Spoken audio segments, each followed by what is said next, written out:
ভিডিওর প্রথমে ছবিটা দিয়ে দিলাম, বুঝতেই পারছো এটা কি মেনু বটে।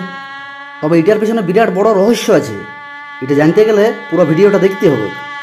তবে ভিডিওটা পুরো শেষ করার আগেই প্রথমে এই ছবিটা দেখে কেউ জিভে জল এনে আর মোবাইলটাকে ভিজিয়ে লিও না, তাহলে পুরো ভিডিওটা দেখতেই পাবে না, পুরোটাই মিস হয়ে যাবে।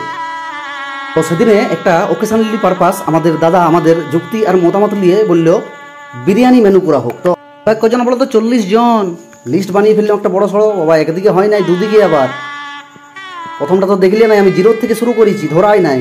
তো যাই হোক মালপত্র সমস্ত কিছু নিয়ে চলে এলাম বাজার থেকে একদম। এদিকে হাট মশলার মাল, তেল, হলুদ, জিরা, ধনিয়া, এদিকে আবার পেঁয়াজ টিয়াজ একদম সমস্ত কিছু এনে জুটি দিস।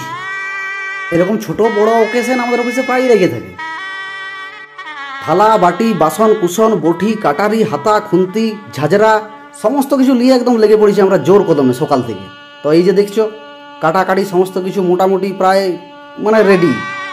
এই সব হাট মশলার মাল। এই মাছটিকে এখন জলে সিদ্ধ করা হয়েছে, এটা ভেটকি মাছ।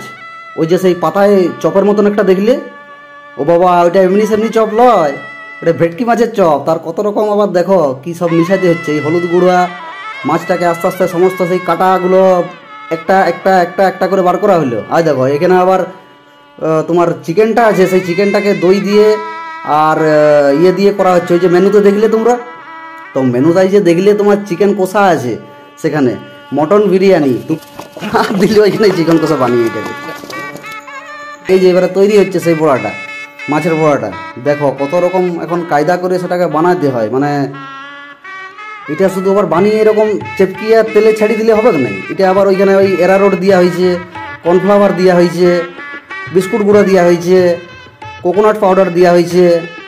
এই যে বিস্কুট গুঁড়া মিশানো হচ্ছে, এবার এটার সাথে নারকেল গুঁড়া মিশিয়ে তাকে মানে সে বিরাট ব্যাপার। মানে সে কী আর বলবো, তার জিনিস খেতে ভালো হবে, তাহলে খাটালি তো করতেই হবে, কিছু করার নেই, জিনিসটা খেতে ভালো। এই যে এবারে এই ডিমে ডুবানো হচ্ছে, সেটা আবার এমনি এমনি হয় না। সেই ডিমটা এবারে তোমার প্রথমে একটা জামবাটি করে নিতে হচ্ছে, সেই ডিমটাকে এবারে ফাটানো হচ্ছে। এই দেখ একটা বাচ্চা বেরিয়ে গেলো মনে হচ্ছে রে, এই বাবা। তোমার গোলমরিচ, তারপরে তোমার এই কোথায় এরারোট দিয়ে ওটাকে সেই একটা চিটচিট মতন তৈরি করতে হচ্ছে।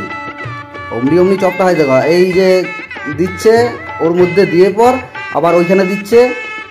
ওই মেনুতে ওইরকম ওরকম ওই চপটা দেখাচ্ছে, এরকম পড়ে নাই ওটা, এটার পিছনে বহুত খাটালি আছে। দেখছো এই যে আলু একদিকে সিদ্ধ হয়ে গেছে, মানে ডিম এদিকে ছাড়ছে, মানে বিরিয়ানির যে ডিমটা লাগবে সেই ডিমটা এদিকে ছাড়ানো হচ্ছে আবার। ঠিক আছে, এই সমস্ত চপ এবারে তৈরি হয়ে গেছে। এবারে বলছে যে এগুলো ফ্রিজে রেখে দে, ফ্রিজে রেখে দিলে এগুলো পরে শক্ত হয়ে গেলে যখন ছাড়া হবে তখন ইয়ে করা হবে। তো এই যে স্যালাড ফ্যালাড এগুলো দেখছো, এইগুলো